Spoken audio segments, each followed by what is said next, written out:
የፋኖ ትግል ወደ እርስ በርስ መባላት ዞሯል።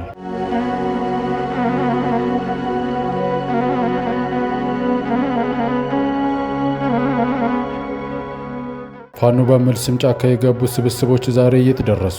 በትግል ስም የተሰባሰቡት እነዚህ አካላት ዛሬ አማራን ከመታደግ ይልቅ እርስ በርስ በመጠላለፍና በመገዳደል ላይ ተጠምደዋል። በተለይ በጎጃም ፋኖች መካከል የፈነዳው ግልጽ ክፍፍል ትግሉን ወደ አዘቅት እየከተተው ይገኛል። በአሁኑ ወቅት የጎጃም ፋኖ በሁለት ደም አፋሳሽ ጎራዎች ተከፍለዋል። በአንድ በኩል ዘመነና ዝናቡ የሚመራ ቡድን፣ በሌላ በኩል ደግሞ በአስረስና በማርሸት የሚመራ ወገን። ይህ ክፍፍል በሀሳብ ደረጃ ብቻ ሳይሆን ወደ ተግባራዊ ግጭትና አንዱ ሌላውን የሚያጠፋበት ዘመቻ ተሻግሯል። ከመንግስት ጋር እንዋጋለን የሚሉት እነዚህ ታጣቂዎች አፈሙዛቸውን ወደ ወንድሞቻቸው አዙረዋል። የፋኖ ስብስብ ጫካ ከገባበት ጊዜ ጀምሮ አንድነትን አያውቀውም። ከመበላላት ከመጠላለፍና አንዱ በአንዱ ላይ ከመነሳት ውጪ የተባበሩበት ጊዜ የለም። ይህ ትግል በሚል ስም የሚደረግ እብደት የአማራን ሕዝብ ለከፋ ስቃይና መከራ ዳርጎታል። የሕዝብ ደህንነትና ሰላም ከሁሉ በላይ መሆን ሲገባው የቡድኑ ፍላጎትና የስልጣን ጥም ግን ትግሉን አውሮታል። ዛሬ የአማራ ህዝብ በሁለት እሳት መካከል ወድቀዋል። በአንድ በኩል ጦርነቱ፣